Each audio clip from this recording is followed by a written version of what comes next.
Alors, la formule du binôme de Newton pour des matrices. Ça, c'est une formule vraiment super importante. Alors, cette formule, elle ressemble beaucoup à celle que vous connaissez pour les réels, a plus b puissance n, etc. Mais le truc, c'est qu'ici, avec le binôme pour les matrices, vous avez des conditions qui sont super importantes pour pouvoir appliquer justement cette formule du binôme. Alors déjà, la formule du binôme de Newton pour les matrices, elle ne fonctionne que pour des matrices carré. Vous voyez le petit n qui est ici, super important, ça veut dire que là c'est l'espace des matrices à coefficient dans K qui possèdent n lignes et n colonnes. Donc là ça veut simplement dire que le couple A et B appartient à MNK au carré, c'est-à-dire que A appartient à MNK et B aussi appartient à Mn de K. Donc ces deux matrices sont toutes les deux carrées, c'est super important, les deux matrices sont carrées. Mais en plus, et ça c'est le truc le plus important, mais vraiment je vous jure, c'est que A et B, elles doivent commuter, c'est-à-dire que A fois B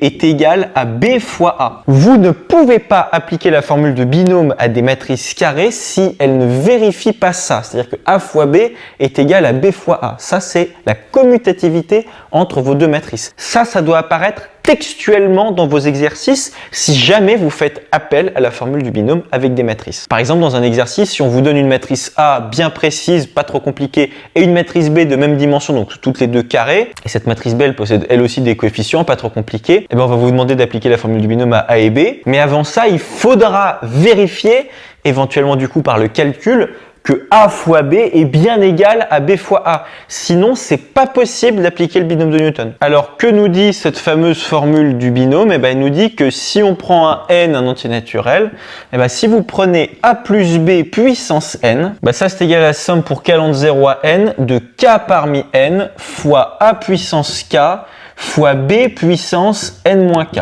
Alors, chose très importante, A puissance k, c'est quoi? C'est simplement A fois A fois A fois A, K fois.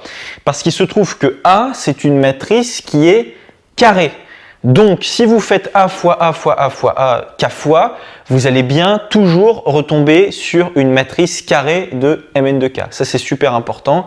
La multiplication des matrices et les puissances de matrices, ça, faut maîtriser aussi. Donc, A puissance K, c'est exactement comme pour les réels, c'est A fois A, K fois. B puissance N moins K, c'est la même chose, c'est B fois B fois B, N moins K fois. Et là, vous avez tout simplement vos K parmi N. Donc, c'est une formule très similaire à celle que vous connaissez pour A plus B puissance N, où A et B sont des réels. Sauf qu'ici, on est avec des matrices et on est obligé d'avoir la commutativité entre vos matrices. La commutativité de la multiplication pour des réels, vous l'avez déjà. 3 fois 5, c'est égal à 5 fois 3. Pour les matrices, c'est pas toujours le cas. Okay. Alors, juste un truc au passage, lorsque K vaut 0, vous voyez qu'ici, vous allez avoir A puissance 0. Et toute matrice puissance 0, c'est égal à la matrice identité. Exactement comme pour, vous voyez, quand vous prenez un réel et que vous le mettez puissance 0, ça vous donne 1. Okay. C'est à peu près la même idée. Donc ça, c'est vraiment super important. Peu importe votre matrice, si vous la mettez puissance 0, c'est égal à la matrice identité. Et bien sûr, identité de l'espace auquel appartient la matrice que vous avez mis à la puissance 0. Tout comme lorsque k va être égal à n, là vous allez avoir b puissance n moins n, c'est-à-dire b puissance 0. Et b puissance 0, ça va aussi être égal à la matrice identité. Alors juste au passage, ici on a écrit la formule du binôme avec a puissance k fois b puissance n moins k, mais il se trouve que tout ça c'est aussi égal à la même chose quasiment, avec simplement les puissances que vous changez. C'est-à-dire que ça, là, c'est égal à ça. Il y a simplement une chose qui change, c'est que vos puissances, là, vous voyez, vous les avez interverties. En fait, c'est assez logique. Ça dépend de comment est-ce que vous regardez votre somme et d'à partir d'où vous commencez à compter vos cas. Bref, vous pouvez retenir celle-là ou celle-là, c'est pareil. Hein. Mais vraiment, je martèle ce message.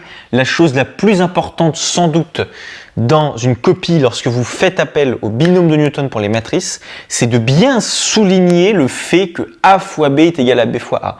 Il faut souligner le fait que vos matrices, elles, commutent.